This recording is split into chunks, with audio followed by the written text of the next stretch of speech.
तो आज हम बात करने वाले ऐसे टॉपिक के बारे में जिसने 3 साल पहले बहुत बड़ी लहर उठाई थी, लेकिन पिछले कुछ सालों से कोई उस टॉपिक के बारे में अभी ज़्यादा बात नहीं कर रहा है। वो टॉपिक है क्रिप्टो करेंसी। तो आज के वीडियो में हम बात करेंगे ये क्रिप्टो करेंसी इतनी पॉपुलर कैसे हो गई, बिटकॉइन असल में होता क्या है, और इसी के साथ बात करेंगे कि इसका फ्यूचर क्या रहेगा और क्यों आपको इस क्रिप्टो करेंसी या फिर बिटकॉइन पर ध्यान रखना चाहिए। और वीडियो के लास्ट में मैं आपको बिटकॉइन की एक ऐसी कहानी बताऊंगा जिससे आप चौंक जाओगे। नमस्कार दोस्तों, आप देख रहे हैं ग्रोइंग रूपी और हम हर हफ्ते इन्वेस्टिंग और पर्सनल फाइनेंस पर वीडियो डालते रहते हैं, तो आप चैनल को सब्सक्राइब कर सकते हो। तो वीडियो को शुरू करते हैं। तो सबसे पहले जानते हैं कि क्रिप्टो करेंसी है क्या। तो क्रिप्टो करेंसी एक वर्चुअल करेंसी है जिसका कोई मालिक नहीं होता और ये ब्लॉकचेन टेक्नोलॉजी पर बनाई होती है। इसी के साथ ये किसी अथॉरिटी के काबू में नहीं होता और इस करेंसी का इस्तेमाल दुनिया के किसी भी कोने से कोई भी आदमी कर सकता है। ये एक इंटरनेट बेस्ड करेंसी है और इसके ट्रांजैक्शन के लिए किसी भी बैंक की या फिर कोई मिडलमैन की ज़रूरत होती नहीं है। और क्योंकि ये किसी बैंक से सेंट्रलाइज नहीं होती है, इसलिए बहुत सारे एक्सपर्ट बोल रहे हैं कि जो इंटरनेट ने इंफॉर्मेशन के साथ किया था वैसा ही क्रिप्टो करेंसी पैसे के साथ करने वाली है। तो अगर आसान भाषा में समझा जाए तो जो पैसे का कंट्रोल होता है वो बड़े बड़े इंस्टीट्यूशंस के पास होता है। और अगर बहुत सारे लोग क्रिप्टो करेंसी यूज़ करने लगे तो आने वाले समय में हम सचमुच में एक कैशलेस सोसाइटी देखेंगे, जहाँ पर हमें किसी भी ट्रांजैक्शन के लिए बैंक को कोई फ़ीस या फिर कमीशन देना नहीं पड़ेगा। तो हम लोग देखेंगे कि कैशलेस सोसाइटी का जो सफ़र है वो अब कहाँ तक पहुँचा है। इसी के साथ क्रिप्टो करेंसी में जो टॉप प्लेयर है बिटकॉइन, उसके बारे में भी हम लोग जानने वाले हैं। तो अगर आपको कन्फ्यूजन है क्रिप्टो करेंसी और बिटकॉइन में, तो मैं आपको आसान भाषा में बता दूँ, क्रिप्टो करेंसी एक करेंसी है। क्रिप्टो करेंसी में अलग अलग तरीके के कॉइन्स आते हैं, उसमें से एक कॉइन है बिटकॉइन। तो 2017 में बिटकॉइन की एक बड़ी लहर आ गई थी और हर कोई इस बारे में बात करने लगा था। लेकिन कुछ ही महीनों बाद बिटकॉइन की वैल्यू फिर से कम हो गई और इसके बारे में होने वाली बातें भी कम हो गई। तो अभी हम लोग बात करते हैं कि बिटकॉइन की वैल्यू इतनी ऊपर कैसे गई और आगे अचानक से उसमें फॉल कैसे आया। तो ये बिटकॉइन 2009 में पहली बार ऑनलाइन आया था। 2011 में जो बिटकॉइन 30 यूएस सेंट का था, वही बिटकॉइन 2017 तक $998 का बन गया था। और यही समय था जब स्टॉक ट्रेडर्स और करेंसी ट्रेडर्स की नज़रें बिटकॉइन पर पड़ी।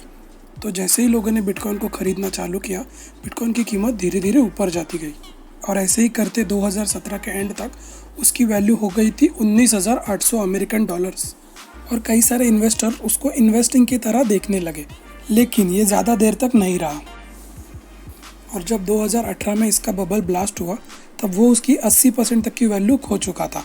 2018 के एंड तक वो आ गया था $3,200 में। तो बिटकॉइन का उसके बाद क्या हुआ? हो सकता है आप में से कुछ लोगों को लगे कि इसकी वैल्यू आगे जाकर ज़ीरो हो गई।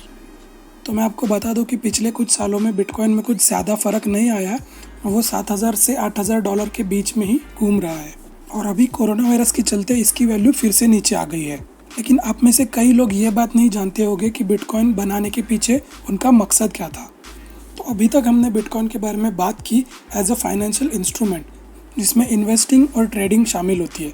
लेकिन हमने अभी तक उस टॉपिक पर बात नहीं की जिसके लिए असल में क्रिप्टो करेंसीज बनाई गई थी, और वो है मोड ऑफ पेमेंट।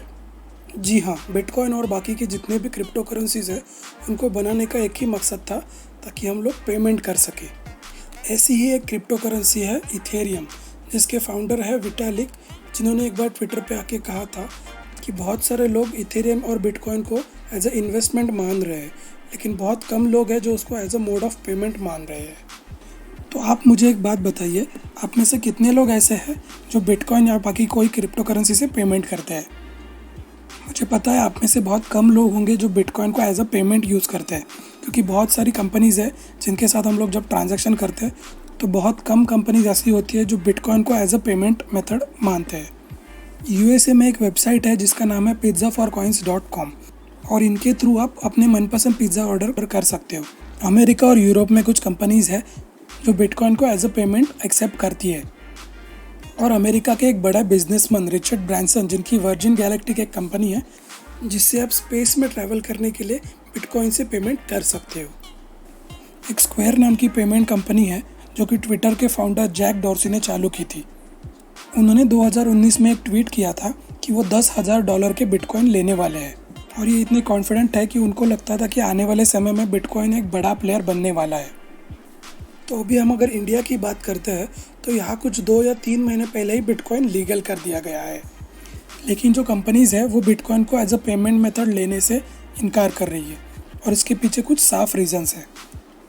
एक्सपीडिया नाम की एक ट्रैवल कंपनी है जिन्होंने 2014 में क्रिप्टो करेंसी से पेमेंट लेना चालू किया था, लेकिन उन्होंने अपना डिसीजन जल्द ही चेंज किया जब 2018 में बिटकॉइन की कीमत काफ़ी ज़्यादा ऊपर चली गई थी।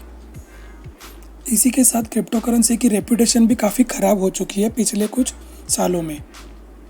सिल्क रोड जो कि एक डार्क वेब वाली वेबसाइट है जो अपने सब ट्रांजैक्शंस बिटकॉइन में करती है। जो बिटकॉइन के अकाउंट्स होते हैं वहाँ पर सामने वाले की आइडेंटिटी बहुत हिडन होती है। अगर आप क्रिप्टो करेंसी के वॉलेट में अकाउंट ओपन करते हो तो आपको पता चलेगा कि आपको बस एक 18 कैरेक्टर का कोड मिलता है, वो होता है आपका अकाउंट आईडी। सामने वाले की आइडेंटिटी हिडन रहने की वजह से इसमें क्रिमिनल एक्टिविटीज़ बढ़ गई थी। लेकिन कुछ सेक्टर्स ऐसे भी है जहाँ पर बिटकॉइन आने से बहुत सारा फ़ायदा हुआ। उसमें से ही एक सेक्टर है ऑनलाइन गैम्बलिंग। तो ऑनलाइन गैम्बलिंग में काफ़ी फेमस वेबसाइट है जो है सतोशी डाइस, जो कि बिटकॉइन गैम्बलिंग के लिए फेमस है। तो हमने पहले ही डिस्कस किया ट्विटर के फाउंडर जैक डॉर्सी जो कि बिटकॉइन को लेकर काफ़ी पॉजिटिव थे और इन्होंने अपनी पेमेंट वेबसाइट स्क्वायर पर भी बिटकॉइन चालू कर दी। एक सोशल नेटवर्किंग वेबसाइट के फाउंडर ने जब अपनी पेमेंट गेटवे में बिटकॉइन को इंक्लूड किया तब मार्क जुकरबर्ग कैसे शांत रह सकते हैं। 2019 में फेसबुक ने अनाउंस किया कि आने वाले समय में फेसबुक भी खुद की क्रिप्टो करेंसी लेकर आएगा। क्रिप्टो करेंसी को वो फेसबुक, व्हाट्सएप, मैसेंजर और इंस्टाग्राम पर एज अ पेमेंट मेथड इस्तेमाल करेंगे।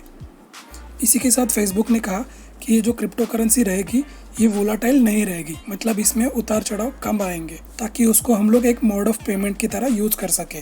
तो अभी हम बात करते हैं कि इस क्रिप्टो करेंसी का फ्यूचर क्या रहेगा। तो बिटकॉइन की फ्यूचर वैल्यू निकालना काफ़ी डिफ़िकल्ट हो जाता है। जब हम किसी शेयर की बात करते हैं तो उसमें क्वार्टरली रिजल्ट्स आते हैं, उसमें हम लोग फंडामेंटल एनालिसिस कर सकते हैं। वो एक कंपनी होती है और ये बस एक करेंसी है।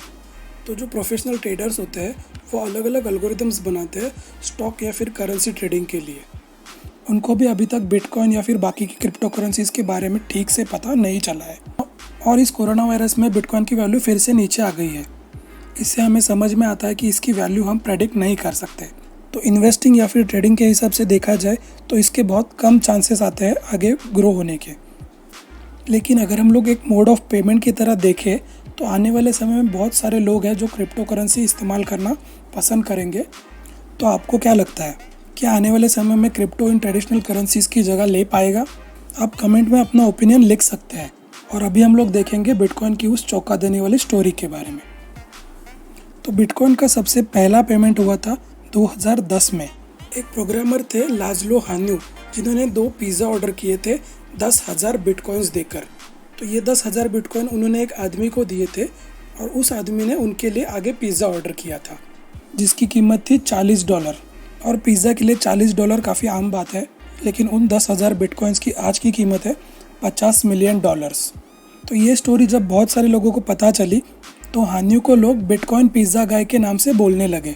उनको अक्सर लोग पागल बोलते हैं कि उन्होंने पिज़्ज़ा के लिए बिटकॉइन वेस्ट किए, लेकिन उनको इस बात का ज़रा भी रिग्रेट नहीं है और वो कहते हैं कि किसी ना किसी को तो ये बिटकॉइन का साइकिल चालू रखना होगा।